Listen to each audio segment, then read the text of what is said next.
बिस्मिल्लाहिर्रहमानिर्रहीम। अस्सलाम वालेकुम स्टूडेंट्स, मैं हूं आपका वर्डप्रेस डेवलपर मेंटोर बहरमन नुमान। हमारे चैप्टर नंबर 2 लेक्चर नंबर 2 की तरफ हम बढ़ रहे हैं और इस चैप्टर का टॉपिक है what is WordPress tool bar. मैंने इसकी कंप्लीट डिटेल यहाँ पर प्रोवाइड कर दी है। आप कोर्स मटेरियल में जाकर भी इसको पढ़ सकते हैं।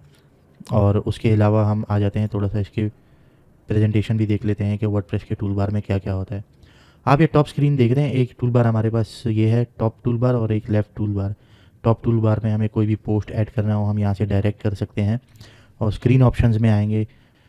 हमें यहाँ जो जो चीज़ें रिक्वायर्ड हैं हम उसे व्यू भी कर सकते हैं और उसके अलावा उसे हाइड भी कर सकते हैं। लेट्स सपोज ये साइट हेल्थ स्टेटस है, मुझे ये नहीं चाहिए तो मैं इसे यहाँ से हाइड कर सकता हूँ। मज़ीद इसमें पोस्ट सेक्शन आ जाते हैं। पोस्ट के अलावा मीडिया है, पेजेस है, कमेंट्स है, अपीयरेंस है। हम अपने वर्डप्रेस की थीम्स अपीयरेंस में इंस्टॉल करेंगे। उसे कस्टमाइज़ करना हुआ तो थीम फाइल एडिटर पर जाकर उसे हम एडिट भी कर सकते हैं। ड्रैग एंड ड्रॉप डेवलपमेंट भी है इसमें।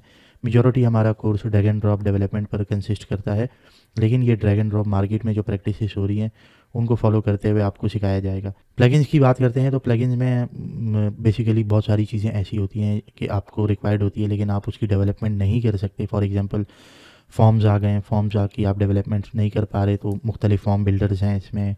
प्लस वेबसाइट की स्पीड को ऑप्टिमाइज़ करना है, आपके पास इतनी नॉलेज नहीं है कि आप उसकी कस्टम डेवलपमेंट करें। बहुत सारे प्लगइन्स हमें स्पीड ऑप्टिमाइजेशंस के लिए भी मिल जाते हैं। उसके अलावा सिक्योरिटी के प्लगइन्स होते हैं कि आप अपनी वेबसाइट की सिक्योरिटी को मैनेज नहीं कर सकते तो आप उसे आउटसोर्स कर लेते हैं। प्लगइन्स जो तकरीबन आप इसको यूं कंसिडर कर ले कि कस्टम डेवलप फ्रेमवर्क्स होते हैं जो कि हम आउटसोर्स करते हैं। फॉर एग्जांपल हम सिलिकॉन है विजडम की वेबसाइट देख लें तो इसमें बहुत सारी चीज़ें हैं।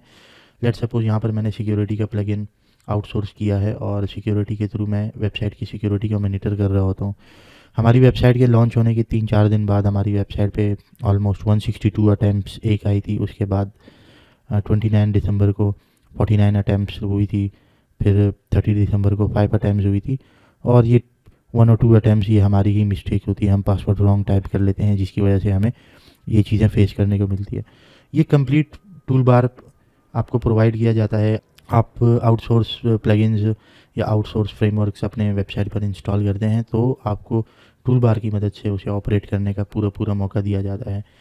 वर्डप्रेस के टूल बार को ऐसे तो मैं अगर आपको डिस्क्राइब करूं तो ये बहुत ही डिटेल टॉपिक हो जाएगा, लेकिन हम इसको अपने आने वाले डेवलपमेंट ट्यूटोरियल्स में एक्सपीरियंस भी करेंगे कि वर्डप्रेस के टूल बार को हम कैसे कैसे मैनेज कर सकते हैं। तो आई होप ये ट्यूटोरियल आपको समझ आ गया होगा। मज़ीद अगर आपने इसकी डिटेल में जाना है तो ये मैंने लेसन के मटेरियल में आपको कंप्लीट प्रोवाइड कर दिया है कि लेसन के मटेरियल में वर्डप्रेस के टूल बार से हम कौन कौन सी फंक्शनलिटी परफॉर्म कर सकते हैं। मिलते हैं इंशाल्लाह नेक्स्ट लेक्चर में और यहाँ से हम देख लेते हैं हमारा नेक्स्ट लेक्चर क्या है। Beginner guide to WordPress user rules and permissions. और हम इसको कवर करेंगे। ये चीज़ बहुत ज़्यादा इंपॉर्टेंट है। अगर आपकी वेबसाइट हैक होती है तो उसमें भी इसका बहुत ज़्यादा किरदार होता है। इसको समझने के लिए हमारा नेक्स्ट ट्यूटोरियल देखें। मिलते हैं नेक्स्ट ट्यूटोरियल में। अल्लाह हाफ़िज़।